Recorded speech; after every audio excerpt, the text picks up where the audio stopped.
Muga-muga Kakang Joko Sundang ora dicekel sapa wae kawula sifat lan Kakang Joko Sundang. Duh, rasaku kek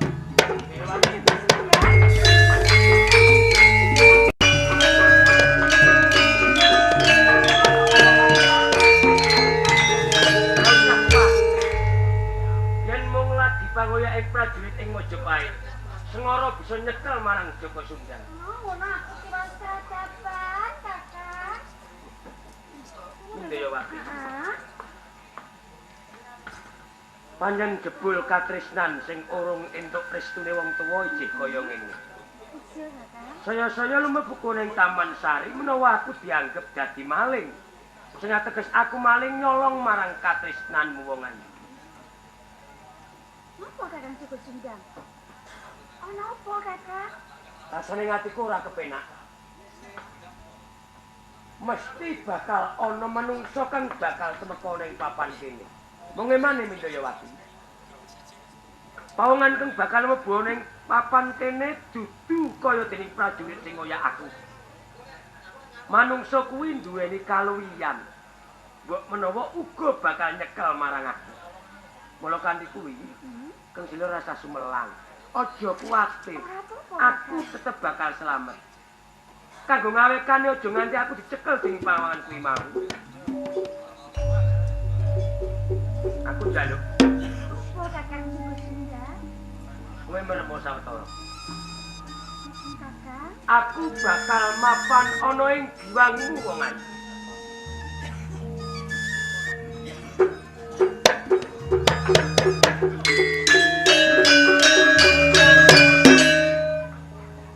Sepuluh Kakang Joko Sundang lipat banget duweni kaluwihan kang ing kono menungso ora bisa pendhen. Cek sumpun ya. Pawongan sinarep kejak ana ing taman kene. Muga-muga ora ana kedadian apa-apa. Yai pun Kakang Cakra.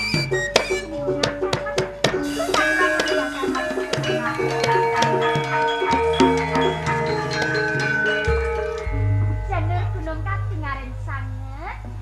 Jenengan kersa tindak wonten dalem taman Kang Mas Suda Pengrawe. Mergo aku kangen kelawan kadangku sing ndak tresna. Kapan kalian kula Kang Mas? Iya, Jari. Yai Mindayawati. Nggih. Beda karo setahun kang kepungkur. Bentenipun menapa Kang Mas? Setahun kang kepungkur Yai Mindayawati dandane ki lumrah.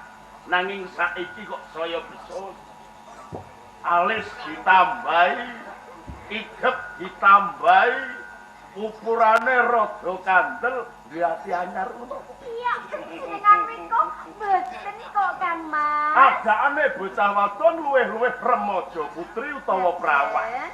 Iki nek duweni katresnan tembung menterene duweni pacar. Iki saben dina ngilo wae, dandan wae, lambene rumasaku abange ngungkuli detik-detik.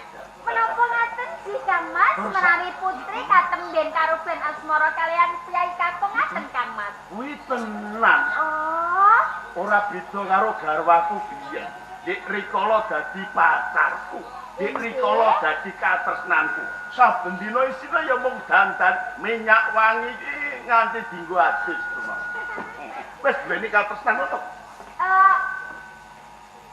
dereng kok Kang Mas? Durung. Dereng. Ah, apa iya? Saestu dereng kula taksih ajri kalih Kakung kok Kang Mas. Ing ngarep pun Kakang rak ngendika. Biasane bocah wadon luwih-luwih prawan nek duweni katresnan utawa yang iki dandane saya kandel pupurane. Ning durung duwe tenan. Dereng kok Kang Mas. Syukur sing ati-ati nek golek bocah Joko kuwi ya, nek golek kakung sing ati-ati aja angger wae. Oh, ngaten niki. Ngono ya. Genduk Mindayawati tengahanipun Kakang nggone tumeka ana ing Taman Sari kene iki. Nampa dawuh saka ngersa dalem Sinuwun Prabu Brawijaya ya bapak. Lan nggon kula mlebu ana taman iki pun Kakang bakal goleki malih. Adesi malih Kang Mas. Iya jare. Kang Mas Suda Pengrawe. Kok tegis tembung panjenengan aneh nggih Kang Mas. Anae nggon ndi? Si panjenengan ngendikane ngupati maling. Lho, aku tumuju wonten dalem taman Kang Mas. Dadi nek maling mlebu taman ki ra ono ya? Mboten wonten tur maling saestu gek sing dimaling iki ya apa? Saestu mboten wonten maling wonten dalem taman. Lek kok Kang Mas benar panjenengan menika tindakipun wonten dalem taman. Jare maling kok mlebu taman. Iki sing dicolong apa? Ning tenane ana Yai. Maling mlebu taman sing dicolong ora bondo donya, ning sing dicolong kuwi ati. Ati Kang Mas. Iya. Lah mas sing kelangan ati ta ora? Kok mboten krasa sing kelangan ati Ji Kang Mas nggih? Maling mlebu taman nyolong ati. Ngaten. Kamangka ana bocah wadon sing atine dicolong maling. Atimu ora dicolong kok. Mboten kok Kang Mas. Ora tenan. Mboten. Nek ngono malinge ora ana ning taman iki. Mboten wonten maling panjenengan menika lho nggih. Nanging saka panyawanku maling iki ndelike kok ning taman kene. Iya panjenengan menika lho nggih. Kula boten joro kalian Kang Mas Sudo Pengrawit. Saestu boten wonten maling Kang Mas. Mboten. Kono tak gelidak apa ento? Monggo kersa menawi panjenengan saking gledah. Nan. Injih. Kene kene bae tak glidai. Mbok menawa maling pandelik nang ngisore ketep yo. Monggo Kang Mas. Sampeyan bakat kecelek pamak Kang Mas. Panjenengan golek apa? Malinge ora cumondhok ning kono. Jarine panjenengan ki paungan sing ngerti apa wae. Nyatane kok mung trimo ngono. Panjenengan dus pundi malinge Kang Mas? Wonten menapa mboten? Ning jero genuk ora enek. Ketutupan kukusan yo ora ono. Ning jero pawon yo ora ono. Malinge kok wasis wegek tur limpah. Njur ndelike nang endi? Kamangka kerenteke ngati. Panyawange mata batin malinge iki ning taman kene kok ora ana. Mboten wonten maling Ji Kang Mas. Kedahipun kula matur menapa melih lho nggih. Nek ora ana ya wis. Anjir. Ning aku kok meh wae kalejak kalimput lali. Menapa Kang Mas Sudo Sadurunge Pengrawit? pun Kakang ki tindak saking Kadipaten Sukodoso. Nggih. Mbak Yu murantekan Larasati ki lak mbobot sepo. Kamu sepundi Kang Mas? Njur meling Kang Mas Adipati Kudo Pengrawit menawi panjenengan mangke pinanggih kalian Kyai Mindayawati mbok tulung to Kang Mas kula silihke giwange. Dadi aku kepengin milih giwange. Menapa Kang Mas? Giwang. Silih giwangmu. Mbok menawa nyidame bayi sing dikandhut, ibune kepengin nganggo giwang. Panjenengan menika kok wonten-wonten Ji Kang Mas? Wonten piye? Nggih, ana-ana wae panjenengan ngendikane Kang Mbok Rantekan Larasati nidam. Ning emane nidame kok pengen ngampil giwang. Monggo menika ageman kula lho Kang Mas Sudo Pengrawit. Oh nyilih sedilo ae apa ya ora entuk. Engko nek wis rampung tak Diajeng Mindayawati Mboten saged Kang Mas mboten badhe kula giwang paringke. Wong ayu pun Kakang bakal manjing ana ing kalungmu. Kang Mas. apa? Nggih, kula mesakaken kaliyan Kang Mbok Rantekan menapa dening Larasati. Menawi meling dhumateng panjenengan ngampil giwang kula, monggo kula aturaken Kang Mas. Iya mengko. Mboten napa kula liya kok Kang Mas. Monggo kula aturaken. Lah mau kok ora entuk. Mau ning sakmenika mboten kok Kang Mas. Karo aku lak loro. Nggih. Sing siji nyilih giwang, sing siji nyilih kalung. Bojoku lak loro. Ya sing rantekan apa Larasati ki meteng tuwa kabeh. Mergo aku ki adil, kono tak wori, kono ya tak wori. Kono tak tukono gelang, kono ya gelang. Kono tak demeni, kono ya tak demeni. Dadi metenge iki bareng. Nek mboten ngaten lho Kang Mas. Ora sih. Sewawu giwang kula paringaken malah sakmenika sang-sangan.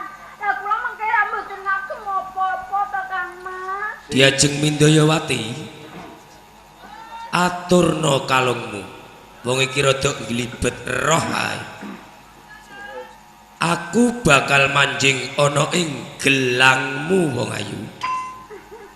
Kang Mas, nggih dadi kula paringaken kalung lan siwak. Mbok menawi sedaya menika kangge pamontahipun sipunang jaban bayi kersanipun enggal lair. Siwang kalih kalung nggih Kang Mas nggih. Malinge padha glibet wong ayu. Padha wasis maling. Enten apa to Kang Mas? Iwang kalung gelang. Aku nyilih gelang wae, gelang. Ah, jenengan kok bingung ke? Nyilih gelang. Tak temunane.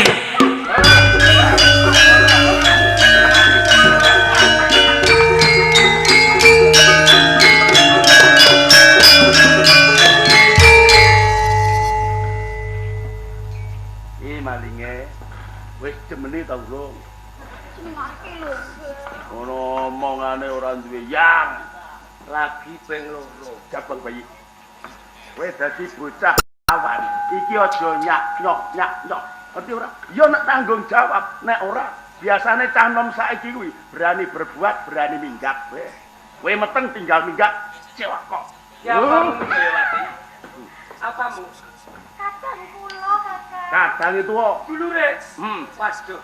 Aku aja cekel ya, Pe. Aku aja cekel mesake karo adimu. Sebabe apa mesake? Tresno karo aku. Oh, nek kowe tak cekel mesti gantung ngene ngalung-alung. Aduh, mati aku. Urung. Kowe kudu tak cekel. Senajan calon ipe, ning kowe nyilakake kadangku kudu sembagi. Nek aku ora nyekel kowe, sesuk kadangku digantung ngene ngalung. Kudu pengrawe. Nggih. Apa kowe ora kulak pawarto adol pirungon? Penanganing prajurit Majapahit, Patih Haryo Waham, Adipati Blambangan, ora iso nyekel karo aku. Ewondene kowe mung sawiji loro sak ayang-ayangmu. Kok kowe arep nyekel karo aku? Yen kowe arep nyekel karo aku, ki maling julik Joko Sundang, muridé Ki Ajar Podang Mahamil.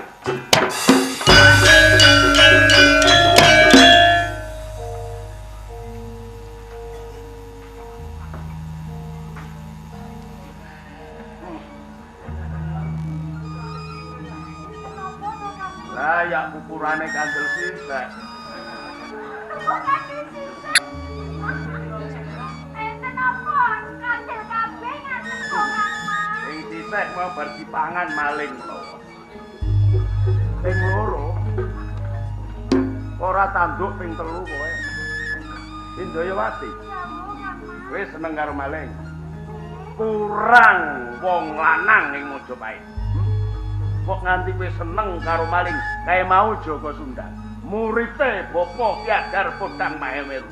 Bapak Ki Ajar Podang ki ya guruku. Ning tenane kok ora adil. Ora adil. Areh ning aku wis ngerti, gurune Ki Ajar Podang wurung tan wurunga. Calon bojongmu maling kae mau mesti tak cekel digantung ning alun.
Dadi sasi, sasi dadi taun, taun dadi windu. Yen ngono Mas Putu Joko Sundang umure wis 3 minggu. Yen diitung taun 21 taun. Ya. Senajan to uripe ning desa. Nek wong dhewek niku cedhak ing kusuma rembesing madu. Bener ujaring para pinter.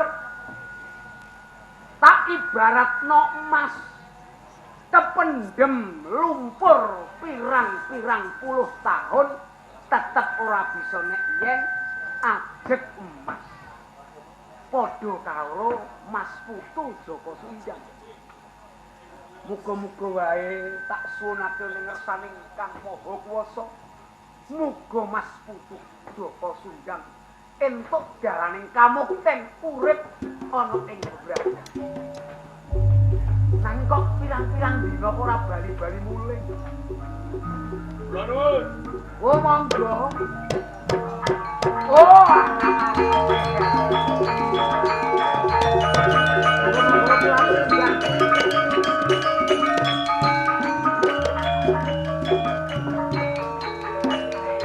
Kok kiambakan Iya, Nger. murid ing Mahameru tasih wonten menapa mboten? Wis padha rampung. Akeh sing padha bali mulih. Kula kaidenan sepi kaya ngene. Oh, ngaten. Walah, Pripun? Nger. Kok ya ora sok kulino tilik karo wong tuwa. Wong tuwa iki ibarate srengenge wis temumpang gunung. Sak wayah-wayah iki cedhak pepatine tenimbang uripe. Upamane aku lara sak wayah-wayah ning nak sliramu ora kulino rene apa ngerti to? Oh, nggih nggih. Ingkang ageng pangapuntenipun. Sasampunipun kula dadi bupati teng Sukodono. Iya. Meniki pedamelane niku kathah. Iya nggih kabare piye? Wah. Sasampunipun kula dadi bupati teng Sukodono. Mbak, kawula uripe mubra-mubru labur madu. Sing ora ndi omah tak dhewekno omah. Syukur. Nggih to. Sing ora ndi anak ya tak dhewekno anak. Mboten niki rak ngaten genahe. Kula ngriki badhe nyara widhekaken. Dukono. Nggih, sampean nggih dukun. Nek niki mboten gawa rokok lho. Ora apa-apa. Kula nggih mboten. Lagi iki murid ana ing Mahameru wis pinter wis pono. Kok isih gelem dukono wae. Nggih. Niki genahe teng Mojopahit rak wonten maling. Mojopahit ki ana maling. Nggih. Ning sing dimalingi mboten bondo donya, ning sing dimalingi niku wanita. Dadi sliramu dukono mrene iku Nggih. ing negara Mojopahit ana maling. Leres Sing dimalingi ora raja Brana mboten. nanging wong wadon. Nggih, cocok. Wong wadon mau milih, mboten sak dingah wong wadon, mboten sak dingah prawan. Sing dimalingi niku malah putra putri dalem ratu ing Mojopahit. Sing dimalingi putrane Nalendra ing Mojopahit. Ndara putri Mindaya. Sing bodho iki sing jaga, Kok ngoten? sing mesti ana ing papan durunge putri ana ing Mojopahit. Iki rak yo dijaga prajurit akeh. Nggih. Teng taman. Nah, Prajurit sing jaga nggih prepit. nah. Nggih awet saking julike maling. Sing jaga kalih malinge. Biasane iku pinter malinge. Malinge nggih Malinge pira? tunggal. Sing jaga wong pira? Wah, ya atusan wonten kraton. Malinge pinter. Malinge julik. Sampeyan pengen ngerti malinge? Sapa malinge? Malinge niku sumbar. Ajeng dicekel mlayu sumbar. Hei, Uda Pengrawit. Nek pancen kowe bupati sing digdaya sekti pamur. Iki cekelen Joko Sundang murid Mahameru. Murite Bapa Ki Hajar Podang. Nah, Joko Sundang. nggih sampeyan tok. Putuku iku. Nggih. Ah. Iki jenenge fitnah iku. Fitnah. Nganiaya iku jenenge. Kula Ora ana ing padepokan Mahameru ki tutur-tutur kabeh para murid tak ulang dadi maling. nggih, kula ngerti. Ora ana guru kok ngandani muridé, "Le kowe besok dadi maling niku mboten wonten." Ning murid biasane nek wis jaduk nek ditoya niku kabisane kadigdayane disalahgunake. Nggo maling, nggo nantangi wong, nek kok digacok mlorok dibedhil mecicil niku ngoten. Nanging aku kepengin ngerti ciri-cirine pintere maling. Nggih. Dhewekne bisa mlebu ing taman Oh, tanpa kunangan karo prajurit. Nggih. Malinge pancen Sekti Mahambara. Mongko sliramu wis tak paringi ilmu sing Nggih. bisa nyekel maling. Nggih. Nek yogine kok nganti ora bisa. Nah, Piye? malinge niku saged mencala putra, mencala putri, manjing ajur-ajar. Mlebu sela-selaning kamar niku saged malinge. Luwih-luwih maling niku wau saged mlebu teng giwang, saged mlebu teng kalung, saged ndelik teng gelang. Niki sampean sing mboten adil. Kula murid sampean kok ora iso ndelik teng giwang, ora iso ndelik teng kalung, ora iso ndelik teng gelang. Niku sampean ora adil. Guru kok mboten adil niku pripun? Ngene iki apa? Kowe mrene iki dukurno apa arep nesu? Kula nggih nesu, sampean ora adil. Kene apa Joko Sundang murid sampean iso mancing ajur-ajar? Kene apa kula nggih murid sampean ora iso ndelik, ora iso ngilang? Nah, Jadi aku salah. salah sampean. Ngene ya, Ger. Pripun? Saiki aku takon. Sing dimalingi gelem apa ora? Purun. Bocahe gelem dimalingi. Ya wis wong sing dimalingi wis gelem. Kok dadak mrene dukono barang apa? Dimalingi wis gelem. Lah kok aku bingung lah kok. Nah, sing dimalingi cah wedok. Cah wedok. Sing malingi cah lanang. Sing malingi bagus, sing dimalingi ayu. Ayu. Padha geleme. Padha gelem. Lah iya aku kok memet iku lah apa? Nenging bapa Ki Ajar Podang. Sing duwe anak niku ora trima. Sinuwun Prabu Brawijaya niku nesu. Nesu. Nggih. Piye nesune? Nah, nesune niki sing kena dakwol kadang kula kudu sembadi. Sing nyekel iku menawa matane picek kok piye. Lah kok mboten niku lho. Lah wong kadang kula mboten maling, mboten mlebu teng taman, kok dicekel disowakno malah dipatrapi pidana gantung. Lah kula niki dulur tuwa wakile be apake kudu sembadi. Lah kula mboten trima. Hitungi siji loro gantungan tak pedhot, tak cabarke, ra nggih to? Ratune nesu ngamuk. Watak kula. Wong kula niku saged gumathokaken nek kadang kula ora kelakon tumindak sing kaya ngono. Kula njaluk wektu 40 dina. Kudu iso nyekel maling, rene malinge cetha Joko Sundang. Sampeyan iki gurune, kula nggih njaluk kalih sampeyan kecekel anurane maling kok sampeyan. Nggih. Ya bareng aku wis ngerti kabeh aturmu cetha maling kuwi, aku rada percaya yen kuwi muridku. Nah, Neng ngene ya, Ger ya. pripun? Yen sliramu kemrene iki wong njaluk tulung, Nggih. ya bakal tak tulungi. Matur nuwun. Nanging aku ya uga duweni penjaluk. Napa? Upamane bener-bener iku muridku sing jenenge Joko Sundang, Nggih. nek kecekel ya aja nganti dipiloro. Aja digebuki. Isih ana sesambungane sedulur tunggal guru karo sliramu. Oh, ngoten. Dadi nek kecekel aja digebuki. Aja digebuki. Lah maling kecekel ora digebuki kula malah ndot. Ah ya aku ya ora Oh, nggih. Mboten kula gebuki mangke. tenan janji lho ya. Nggih, janji. Teni sawetara nggih. Ngono ya. Nek ora karo gurune aku ya rasane kalau bocah iso ngilang. Aku ya iso ngilang ora iso balik. Kula niki mboten ngelak. Ora ngorong. Nek kedhi nggih napa? Jarene njaluk tulung. Lah nggih. Lah iya, Lah kok sampean paringi kedhi? lah iki syarate. Saras. Syarat iki. Lah kok gawa kedhi niku nggih napa niki? Kula ngene ya, Ger. Nggih. Aja nganti pecah ya. Mboten. Kok siji tok iki golek neng Kula selawat. njaluk sentuman. Pripun? Iki kendi, wujude kendi ning beda karo kendi-kendian. Nggih. Jenenge kendi pratata. Kalau tak ukir kaya ngene, Ger. Kendi. Ya gunane yen ana wong sing gunakno ilmu bisa ngilang.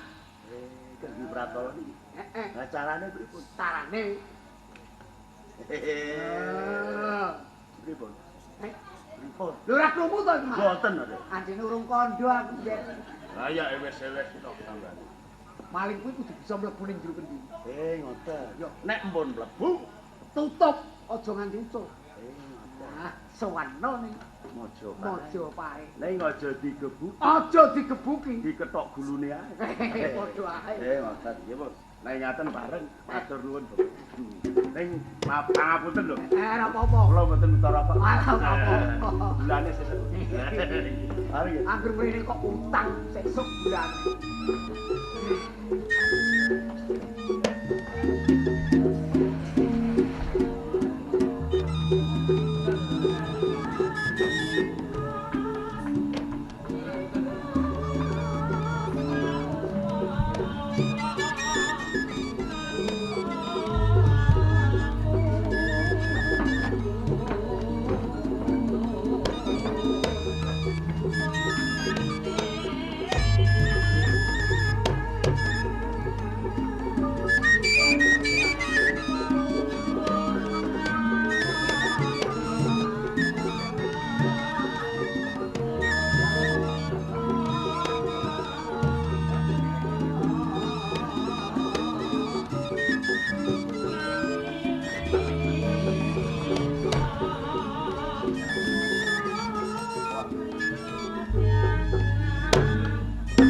Bareng tak pikir-pikir aku iki kok malah isin. Lah nek sing ngerti, kae lho bupati ape nyekel maling, nek sing ngerti. Lah nek sing ora ngerti, lho iki bupati kok nyambi adol kendi. Aku rak cilaka. Di guru kok sekarat. Golekno syarat kok ya kendi. Ha, ya mbok menawa kanthi dalan iki malingi setak dikon. Maling julik Joko Sundang. Nek pancen kowe sekti paham ora kanthi saka kadang. Ayo metu adep kono bupati kudu pengrawit ing Sukodana. Kowe aja ndelik. Kowe aja ngilang ling maling. Aku ning kene pengrawit. Woi.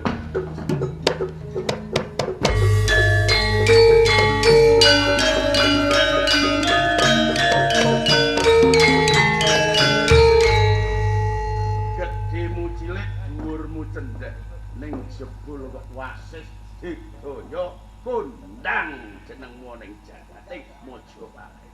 Kowe yen wedi kewirangan, bali ning negaramu ora usah nyekel maling. Angel, aku iki dicekel angel.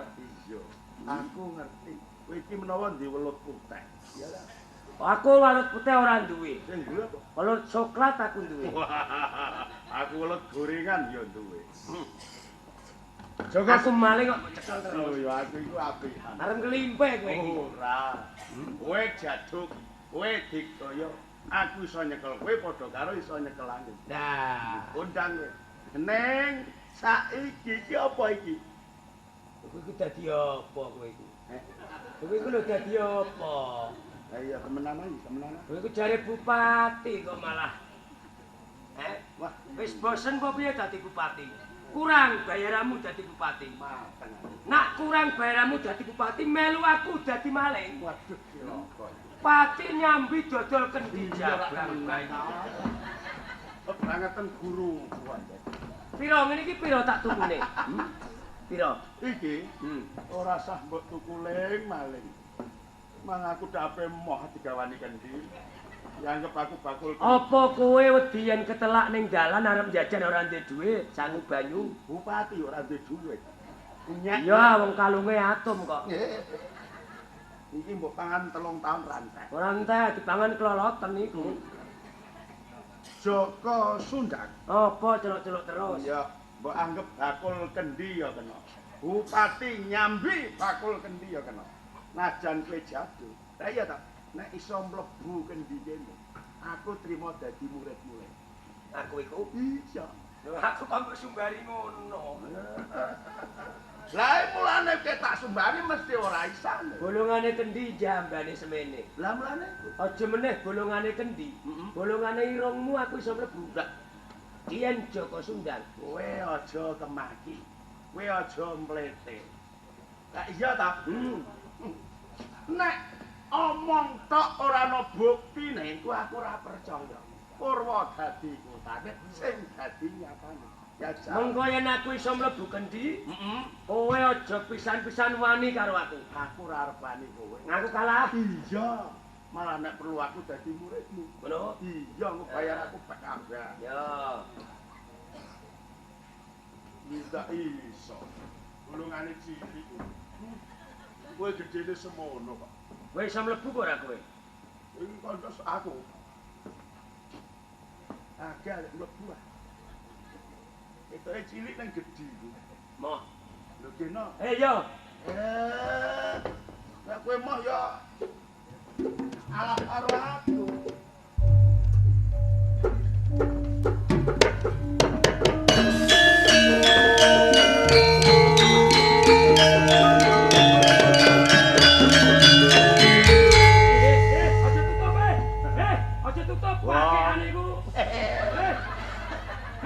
Bupati dipisah.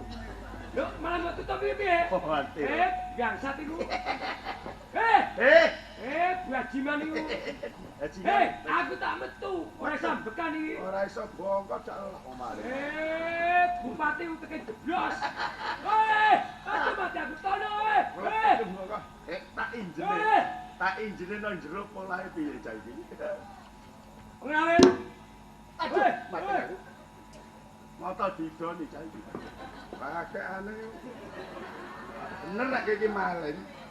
Bener nek bajingan iki. Wah, tak. Ah, saiki kowe wis kecekel nang jero kendi. Titenono kowe ndang sundang. Sesuk kowe digantung nang alun-alun.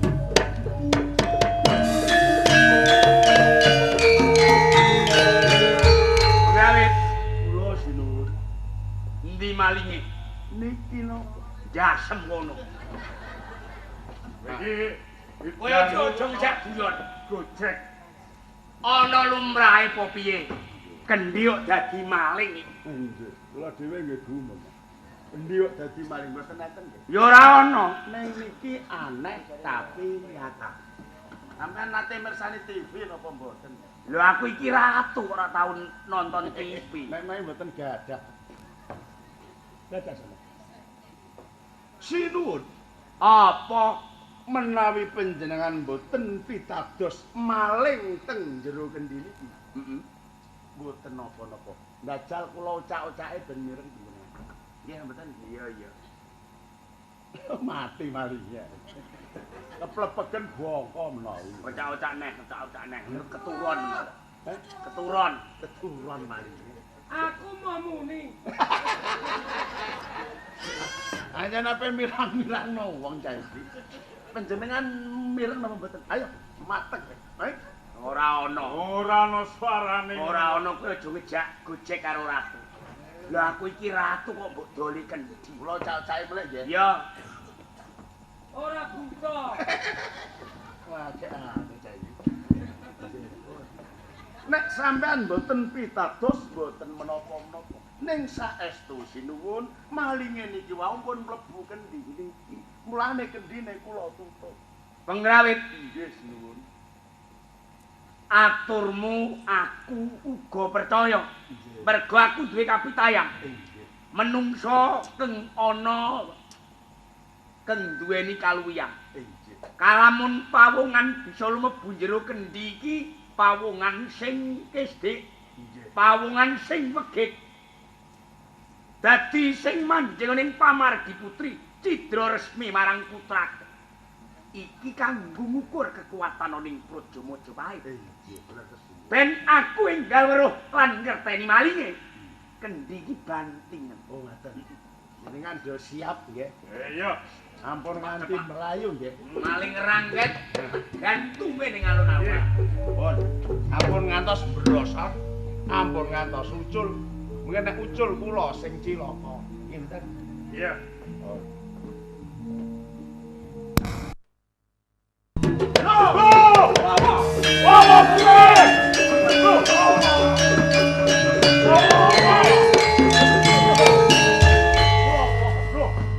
Mati aku. Pengrawit. Nggih sih. Lha aku iki ra bakul manuk.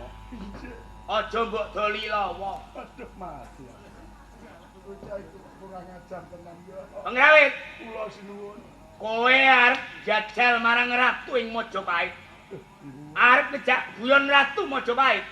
Sak gluguting kolang kaling dipara sewu. Kula mboten badhe gojek lan guyon. Ning niki wau saesuk maling pun mlebu kendi. Kula tutup nanging aneh sinuwun. Kendi tak banting malinge ora ana kok sing enten lawa putih. Sinuwun kebangetan malinge pancen nyata dikaya sekti Mahabara sinuwun. Pengrawit, Inggih, Bu. isih ana wektu 2 dina. Inggih, pun 38 dina nggih. Iki ana kalodhangan kanggo nyekel maling. Nek nganti 2 dina kowe ora bisa nyekel anane maling, aja takon dosa tumpes kelor keluargamu.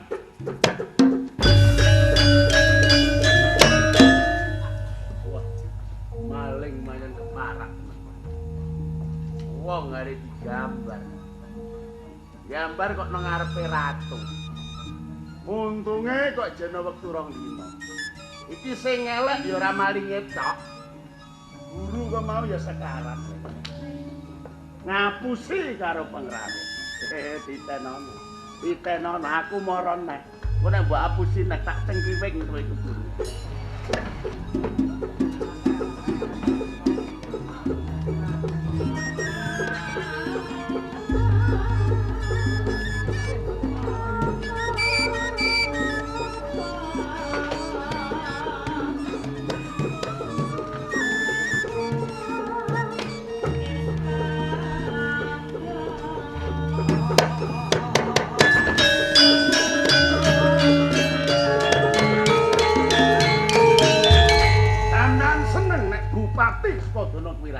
Seneng sampean. Kok kuwirangan piye to, Nggir? Kewirangan piye pripun? Kula niku meh digantung kalih ratu ing Majapahit. Terus salahmu apa? Salah kula nggih kendi niki wau. Gene kendi gene. Dianggep kula niku tukang sulap bakul jamu. Kendi Pratala gene. Kendi Pratala panjenengan ngendika tole pengrawit. Nek kowe arep nyekel maling ki lho syarate kendi. Bener. Mboten mawon kula riwah-riwi nggawa kendi dianggep bupati der kendi pisan. Nggih mboten kula anggap maling lakon mlebu kendi blang Leng kula tutup. Bengok-bengok maling. Iya. Bengok-bengok terus kula sowanke ngersa dalu. Nah. Sinuwun Prabu Brawijaya. Iya. Sinareng kula matur sinuwun malinge sampun kecekel, malinge sampun kepikut. Niki lho teng jero kendi. Terus Ratune nesu. Dianggep kula tukang sulap, tukang sihir. Kula maling kok nang jero kendi niku tak boten umum. mergo ora pirsa. Nggih. Nah, kula ocak-ocak malinge. Bengok-bengok. Ratune setengah percaya. Karep ben enten buktine kendi kan banting. Kula banting tawar. Kendine piye? Kendine pecah. Kendi regane piro sampeyan iki kok? Engko nek njaluk Pak Reben nah. Terus Kendi tak banting pecah. Biar Joko Sundang mboten ana sing enten lawa putih mabur. malih dadi lawa. Nggih. Lah niki jenenge lak sampean sing awet jimat-demak Aji Jaya Kawijayan kali Joko Sundang niku lak nganti turah-turah. Lho kula kok ora iso ngalih dadi lawa. Kula njaluk sesuk aku iso ngalih dadi manuk. Ngono. Nggih. Gampang anggere sing seneng dadi muridku tetep iso. Dadi manuk lak ngeten. Piye? Nek enten wong adus tak keliling. Nggih. Karo iku. Pripun sakniki? Dadi sing salah aku. Nggih. Nek nak sing salah iki sliramu. Kok ngoten? Sing ngangkon banting kendi sapa? Mboten enten. Lah iya, lah kok banting. Lah Sinuwun Prabu piyambakipun ngendika Kepengin pirsa. Nggih. Ning carane kudu disumbari meneh. ben metu ngoten. Ayo, takon wujudmu. Aja dibanting. Sampeyan wau mboten ngendika ngaten kok. Bupati goblok kowe. Pun sakniki kecekel anurane maling king sampeyan. Heeh. Sampeyan gelem nyekel maling ta? Nek ora gelem sampeyan tak pating. Yo enteni sawetara nggih. Enteni sawetara. Regeten aku. Sawetu karek 2 dina kok. Nek ora kecekel dak aku digantung. Kula niku ora kulino nayop wis sampur. Kula niku ora kulino joget. Pancen rewel. Rewel sliramu. Kok rewel niku? Iki mono dudu sampur. Lah napa niku? Kok Katone mung semene. Kowe sliramu ngarani iki sampur. Campur sing nggo nayub niku. Neng iki ora. Lah napa niku? Iki jenenge Jala Sutra. Jala. Kuwi gunane Iya. senajan to mung ciut ning nek gunake. Jagat ning kene wis gulung karo Jala Sutra iki. Oh nggih. Atur nek kok playune lawa arep tekan ndi wae. Tetep kena jarine Ning Jala Sutra. Jala Sutra iki. Nek maling dicekel biasane diborgol. Nah, Niki pindhane borgol. heeh. Wah, senajan iso malih dadi lawa, ning nek wis ditamani kali Jala Jala Sutra, Sutra bakal kepikut, kepikut. bakal kebondo. Heeh. Saestu Tenan, sumpah. tenan. Ya Ji, Iya. sampean nek ngapusi awas. Nek ngapusi awas sampean. Iya. Ning aku yo janji. Pripun? Aja nganti degel kulite. Oh, ngoten nggih. Heeh. Nek niki ancen engko malinge ra kecekel. Sing mati ora mung kadang. Sampeyan tak cacah-cacah. Yo sakoh aku gantinya.